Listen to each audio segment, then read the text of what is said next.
Hello, everyone, and welcome to today's NeoSystems CMMC Town Hall. Now I'd like to introduce your host, David Carlino from NeoSystems. David? Thanks very much, Don.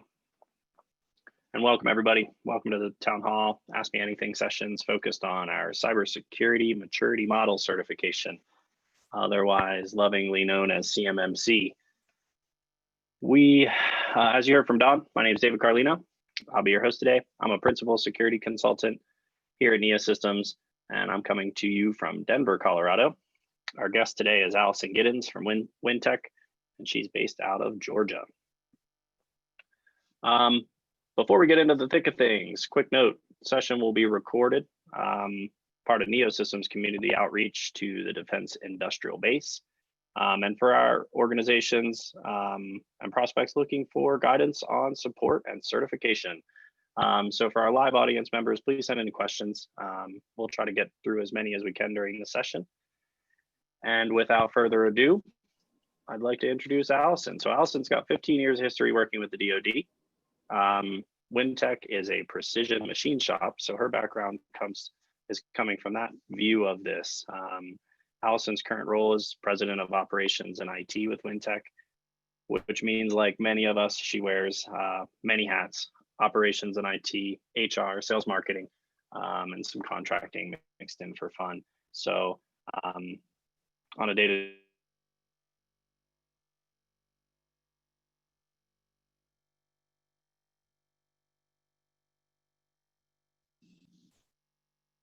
Oh, I'm sorry about that. I think my Zoom died. It came back on. Can you hear me, Allison? Yep, sure can. Well, it was interesting. Sorry about that. Technical problems. Picking up where I left off, Allison spends her days focusing on delivering right at the beginning with lead generation and all the way through the end of product delivery. So she's got a broad view of the effort and the CMMC requirements here. So welcome, Allison. Thanks so much for having me. All right, let's get started. With WinTech manufacturing parts, you guys are critical to the supply chain. How recently have you seen the DFARS clauses coming into your contracts? Were you part of the original 800-171 set? Or is this more of a new journey for you? This has been around for quite some time. That 800-171 clause has been flowed down on contracts for some time now. The CMMC stuff obviously is a new beast that we've really just started tackling about 3 years ago when we started hearing kind of the rumblings of the initiative. But yep, the 800-171's been around for a while for us.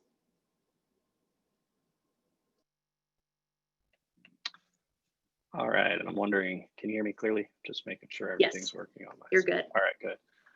All right, so when you started and where you're at now, has your approach shifted drastically, or do you feel like you started with the right approach and you've kept on with that? We had a pretty good approach from the get-go, but I get the impression that the more I know, the further behind I feel. I don't think that's entirely true, but there's a sense, I think, among those of us in the small business world, because we're all wearing so many different hats, that even if we're not the IT person, we're the IT person. And from the get-go, we've embraced it, because if you don't, you're going to be left in the cold. So we've explored the different options. We've looked at everything from gap analysis and assessments, and talked to different consultants and people we trust. But along the way, it's interesting, because I think, like anything else in the business world, one day you can leave the office and say, oh yeah, I got this. We're doing good. And the 12 hours later, you're like, oh my gosh, we're so far behind. So that's kind of the back and forth we're at. That's right, and I think with CMMC changing every day, realistically, your challenge has not been clearly set goalposts, but a little bit of a shifting environment and shifting goals. That being said, CMMC, the maturity model and the maturity piece of that, and all the comments around institutionalizing, not just doing it once, but doing it right every time. Has that shifted your approach since 800-171, a little more system specific? I think it has. There's been right from the get-go, I think there were certain things we were really good at. And that's great, but you've got to be good at everything now. It's not just about, oh yeah, we've got a great email filter. It's not good enough anymore. It's beyond that. So I think that it's wonderful to embrace what you're good at and the stuff that you've got going on and be able to show how that has matured over time, but then going ahead and making those first few steps to the stuff that you're not so good on, just to make it look like, okay, I've acknowledged the fact that I know it's there and I know I need to do something about it and get there. And it's not gonna be perfect overnight. So I think thankfully we've recognized that from the early stages that we were gonna have to take those baby steps. Right. It takes time for the dust to settle a little bit. So what about your downstream vendors? Have you found that they've also been picking up the DFARS? Have you passed down this clause to people, found FedRAMP providers? So a lot of our suppliers, we are in the aerospace precision world, and a lot of our suppliers, we've got material suppliers, we have purchased parts suppliers, not just COTS, but sometimes it's a matter of sending CUI to an approved processor off of a primes approval list, and then asking that person to do something to that part. So for example, chemical film or penetrant inspection, things like that we have to flow down the CUI. So for years, ever since really it's been a requirement, we have flowed down the requirements that have been flowed to us. And we have been really curious in recent months as to how all of that is going to ultimately affect those people. So there are a lot of other wind techs in the world. I mean, I'd like to think that we're the best one, but there are a lot of different processors in the world that are grasping the same challenges we are. And it makes me wonder if you've got these 3 or 4 man small mom and pop shops that are approved on our primes list now, and they are acknowledging the flow downs that we've always sent them, the DFARS flow downs, things like conflict mineral flow down and human trafficking flow down, and those kind of requirements that are relatively simple for people to adhere to and to comply with, as long as you're doing the right thing.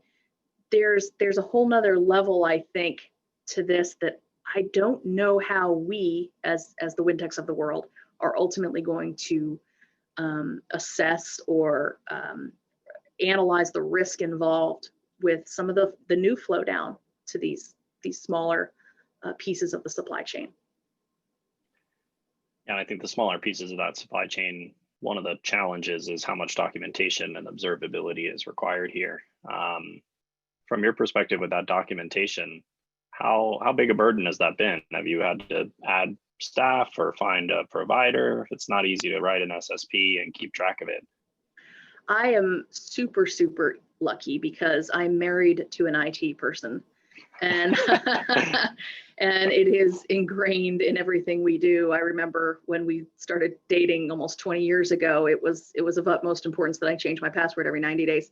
We won't go into that, but he has helped kind of look over my shoulder and guide us along the way of saying, you need to focus on this and you need to watch this. So I think that from the early days, we've lucked out on having things like SSPs and policies and procedures. Granted, they're constantly evolving because if they're not, you're not doing it right. It's not something that needs to exist and then you put away in a file folder and check it once a year. Then you're not really, then it's not a policy or a procedure. So there's just a lot to wrap your head around, but we've lucked out in that arena in that we were not behind the 8 ball from the get-go. That is very helpful. And I think what I'm hearing you say is that more and more IT staff have to be able to write. They can't just do the IT work. They have to write down the work they're doing and they have to represent it appropriately and maintain that doc, which I think is an IT skill that is underrepresented. And I think one of the big shifts with compliance and observability, you go from being able to put it together and make it work to having the challenge of describing how it works to someone else. And I don't envy folks like those in the IT industry, because you all are having to work with not only the technical part that the small businesses or the medium-sized businesses are not, that's not their expertise, but now you're having to explain it in ways that they will understand and have them understand the gravity of it, that it's not just another service to get them to check the box and write a check. This is something that they need to equate it to ultimately, how does this affect business? How does this affect bottom line profitability, the ability to get in with DoD, the ability to stay in with DoD? That's the language that you all are having to speak, and that can be challenging. Right, right. And that, I think, speaks to your role, your broad view of operations end to end, your experience both from business and the IT side of things, seeing the actual product being delivered. So you've got a pretty wide view of that. Everybody knows IT is involved in the CMMC challenge. Are there other stakeholders or of the other hats you wear that you feel are critical to this process, that you would have kind of to the audience say, don't overlook this key stakeholder. They need to be at the table and they need to be involved? You definitely need to have your leadership team on board. They have to have the buy-in. I'm hearing different conversations among different groups that I'm a part of, that they commiserate about how they're on board with this 100%, and either they're in IT or peripheral of it, and they're ready to hit the ground running and do what needs to happen. But their supervisor or their manager or even the owner of the company either doesn't understand it or is not willing to put in the dollars because they don't think it's value added. It's not about value add at this point. This is national security. So it's again, it comes back down to how you can frame that and how you get your leadership team or your executive board on the same page. And there has to be that buy-in. Yes, there's a level of the acquisitions people and the purchasing folks that all have to be on the same page. But ultimately, if your boss doesn't think you should be doing it, the chances are you're going to have an even harder time with everybody else right on your level. I think one of the areas I see leadership being critical is change management and culture of security. You've got a manufacturing shop, so you've got people on the shop floor. Have you had to handle those individuals any differently from one shop to the next? And now you're saying, yeah, but this shop, you got to do, have you put a lot of burden on them in addition to their normal day-to-day responsibilities? So we hope not, but we've recognized the need that they have to know CUI when they see it. They have to know what's an export control document when they see it. And all of that is part of ongoing employee training. We have made use of some different color coding systems on our shop floor. That's been helpful so that people know right off the bat, they can see from across the shop floor of what falls into a certain category or what might. We have always stressed that it's not about memorizing policies and procedures at Wintec. It's about knowing where to find it. So if an assessor were to walk in and walk up to someone running a CNC mill and say, you know, how do you know what to do when you see this? They can say, well, this is what I do, and I'll explain to you why I do it that way by showing you this procedure. You know, there's no law that says you have to have that memorized. Just know where it is. Right. That's excellent advice. From a FedRAMP perspective, when we go through our audits, we've got a host of people that need to show up and say their spiel, and I think that's the best advice we can give them as well. It's not a test. You don't have to memorize this stuff. You need to know where to find it. So I think with where you're at in your journey and writing your SSP, getting your SPRS submission ready if you haven't already put it in, as you're looking at the system that you're looking to secure, have you moved to using cloud services, or are you've got an obvious on-premise situation with your shop? Are you also looking at cloud service providers, or are you keeping everything in-house? So yes, we are looking at cloud. We're in the process of a migration now.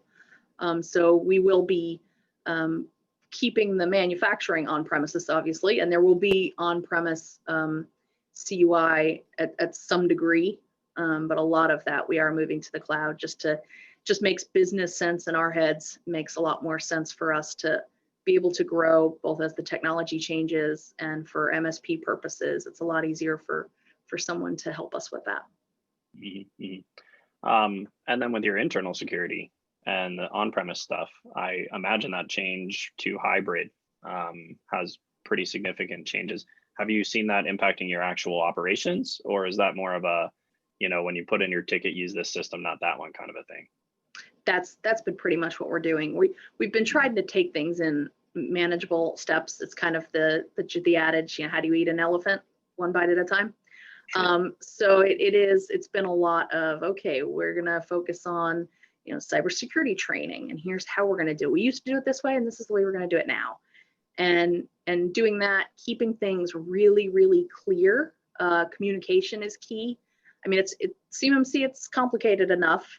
And even if the IT staff or the point of contact for the business, even if they're overwhelmed, I think it's very important to maintain composure as you communicate that to everyone else. Because if anyone else picks up that either you've not fully bought in or you're just as lost as they are, that doesn't bode well. Mm-hmm, mm-hmm. And that, I mean, CMMC expertise is not easy necessarily to come by. Are you learning the way the rest of us are, the CMMC appendices and publications, or have you found any particular place that you point people to? I use the official site as much as I can to be able to forward me to different white papers and guidance and standards and such. But I've found that there are a select group of folks on, whether it's LinkedIn communities or different organizations. It's just really important to find somebody you trust and somebody who has great references and all of that, so that you can lean on them. And even if you don't know the answer all the time, you can kind of go to them and say, I saw this, what do you, there have been plenty of times where I have messaged some who I consider friends now on LinkedIn and said, I saw this article, is that true? And then, they kind of have to right the ship, and they have to say, well, remember the source, or, make sure that you look this, and always look at motives. And, it's tough. It is tough. I have a question here about Office 365. I think that motive statement is always interesting for me. Cloud service providers, just to clarify for everyone in the audience, cloud service providers, you're looking at FedRAMP compliance, and the right way to find out if a vendor is FedRAMP compliant is to go to fedramp.gov. And they'll be listed on there. So if you look on fedramp.gov, you'll see Microsoft Office 365 on that list. When you go to Microsoft and you say, which version do I need to buy?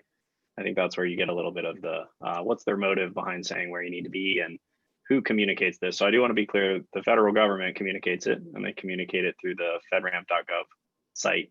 So you need to be very careful with your vendors if they're telling you, you need one thing, you need another thing. And I guess as a question to you, Allison, have you had to work with legal representation around, is this CUI? Is that CUI? Where have you guys gone in that space? So we have kind of, when we jumped from the ISO 9001 to the AS 9100 world, as many folks will know, AS is really just ISO on steroids. So when we did that, we made the decision, we're not going to treat customers differently. Our expertise is aerospace and defense, and that's what we're doing. And if we have the occasional commercial customer want us to do work, we're going to treat them just like the aerospace. And that's essentially our mentality with this. We're not sitting there looking at every single piece of paper that comes through an email, secure or not, and deciding, oh, is this CUI? It's being treated, it's being stored, it's being transmitted the exact same way everything else is. And I think it's important not to have, at least it works for us to do it that way. Two systems under one roof is a little bit scary. So I think it's a lot easier if things are black and white, if it's just cut and dry that way. But yeah, I agree. The Office 365 question, that's a challenging one. And I think that for us personally, we don't have too many apps. We don't deal in a ton of different types of softwares. We're not software heavy, so to speak. We have an ERP and we do use Office 365, but we're going to be looking into GCC High, because that is there are different levels of compliance within there. And then that will integrate with systems pretty well. So yes, anybody, I would recommend them talk to a NeoSystems, or talk to somebody that they trust, that knows, okay, does this plug in with this well, or does this work with this? Right. And I think you mentioned GCC High. I think I saw on your website you've got ITAR data. And I think for anybody looking at which version, if you've got ITAR data that's US only, and you are probably looking at the GCC High environment, just as a general guidance. So a lot of what you've described to me as far as solutions and things you've put in place, I can tell you've given them some thought, and it's not like you came in one day and you made up this solution. It sounds like some thought, trial effort, maybe teamwork has gone into developing those plans. Any advice to people who are saying, cool, color coding sounds like a great idea. what do you do with that idea? How do you put that into practice? Any guidance around that? So I kind of found a little bit late to the game, but hopefully somebody can shave off some hours of work with this advice, is take a look at the SPRS and just go ahead and answer the questions. Don't dwell, don't kick and scream. Answer the questions and then see, and there are plenty of good tools out there to do that without hitting the upload button to your Prime just yet. And take a look at it and look to see what are you really good at? Because I guarantee you, you probably don't stink at everything. So whatever you're okay at, skip that one for a minute and look at really the low-hanging fruit. Where is it that you can tweak to make immediate tiny improvements? It's a psychological thing that as soon as you make little improvements and you see that score go up and you start feeling a little confidence in the process, you will just keep taking baby step after baby step and you'll have the motivation to let's keep on doing things. I would recommend taking a look at those items that maybe you're not so good at, figuring out somebody in your business or even in your network, depending on whether or not they've signed an NDA, and talk to them about what is it that in their expertise that they've done to check the box or to configure things. There is there's pushback in the business world with some of the different requirements that may hold up the actual business world. So things like certain MFA. Okay, well, we all know that when we have, hopefully you have MFA for your banking app, but when you go to check a balance on something and you log in, and then it has to send you a code, or you have to go to your MFA app and do that. One more step to do, right? And it's aggravating. And to think that, oh my gosh, every single time that I log in off premise, I'm gonna have to do that. Okay, well, let's talk about what that looks like. And let's talk about from the business perspective. Talk to people who have already implemented it and see what they do, see what they don't like, see if it's something they've just gotten used to. So there are different little steps with that, but I think if anything, the very first thing I would recommend is going ahead, just jump into it, do the SPR, just bite the bullet, sit down, expect it to take several hours, take a first step. Yeah. My advice is don't start with access control. It's a hard family and there's a lot of controls in there, and maybe maybe skip down a little bit in the list. I like to start with personnel security. It's the easiest. There you go. I think that's good advice to look around the industry. I think in my role at NeoSystems, getting to work with a lot of clients, it's helpful to see one client doing something really well and take that as a look, maybe this is a good idea for you. I think the concept of looking at the various architectures that can work and building one, there's not a million, there's a handful realistically that will fit the bill here. So I think in our experience, we found that partly starting with the right foundation of systems to enable you to have an observable and compliant setup. That brings to mind for me, how much from a physical standpoint, did you guys need to make many changes to your operating environment network-wise when you decided to move toward CMMC or 800.171? Not too much. We had taken enough baby steps on the front end for some of the bigger things. I mean, back to your access control too question. I mean, a while back, we had done, key fobs on the building and lanyards for visitors and things that maybe a lot of the bigger companies and even the medium-sized companies had already done, implemented, and gotten really good at. But there were a handful of things that we did, but a lot of it the users didn't see. So a lot of behind the scenes kind of stuff. Sure. I would wonder with the now cloud services, has that become a little more visible to the users?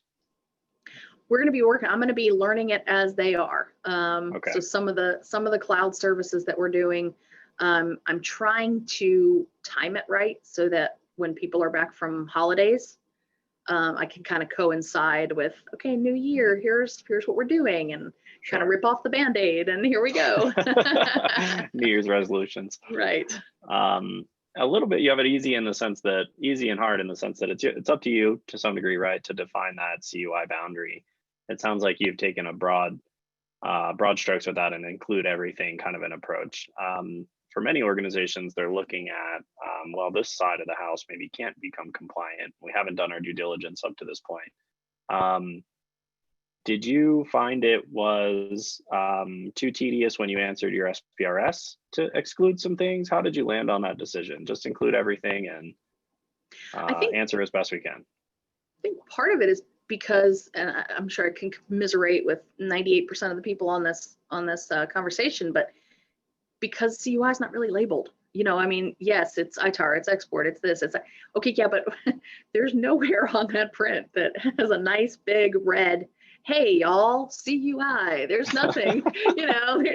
So right. it's that was kind of, it's almost like when you're in the back seat fighting with your younger sibling and nobody can agree on the radio station, and mom turns off the radio and says, fine, if nobody can agree, then we're not going to listen to the radio. So it's that. It's I'd encourage the whole color coding thing. We, from an aerospace perspective, what we did years ago, we have a particular customer that requires a little bit more oversight, and they have black folders. And then certain customers that didn't require oversight, that were commercial, basic of basic, they had clear job jackets. And so it wasn't something that, you know, caught your eye. And then when another big customer came along, they got red ones, and then someone else got blue. So at a glance, you can easily look around the shop floor and know exactly so-and-so's working on this, or they've got that. So I wouldn't discount the simplest of methods. I think it's really easy to get really complicated in CMMC. So yes. Don't dig yourself into a hole. I think that's great advice. A lot of the small companies we work with are looking at documentation that maybe came from a, you know, Lockheed Martin size of a company, and it's not achievable. Not only is the documentation not achievable, the process they use is not achievable. And I think that's great advice. When we go through audits, we regularly hear from the auditors, you can use email. You can use handwritten notes if you want. You just have to tell me in the procedure you're going to use handwritten notes, and then stick to it. Do it the same way every time. Show me that you thought about it and you put a process in place, that you're not just making this up and writing it down and never doing it. So I think that's a great takeaway for the audience here, that don't overcomplicate it. And I like your advice of give your answers and see where you come out, and work on the low hanging fruit to at least make some progress. Definitely. We just have a couple minutes here. So I tried to get to as many of the Q&A as I could just here in our conversation. So I don't want to end with any questions. I think I want to thank everybody for joining us. Obviously, Allison, thank you so much for taking the time today. Sure thing. Everybody in the audience, please do continue to attend our future town hall meetings. We will be taking a break for the Thanksgiving holiday. Our next session is the 2nd of December at 1 p.m. Eastern. Always visit our website, neosystemscorp.com. We've got more information on the town halls. If you guys do have follow-ups and you want to get in touch with us, please be sure to reach out. With that, Don, anything to add? No, David, I think we're all set. Thank you. And Allison, thank you very much. This has been a great session. We really appreciate it. Thank you. Thanks so much.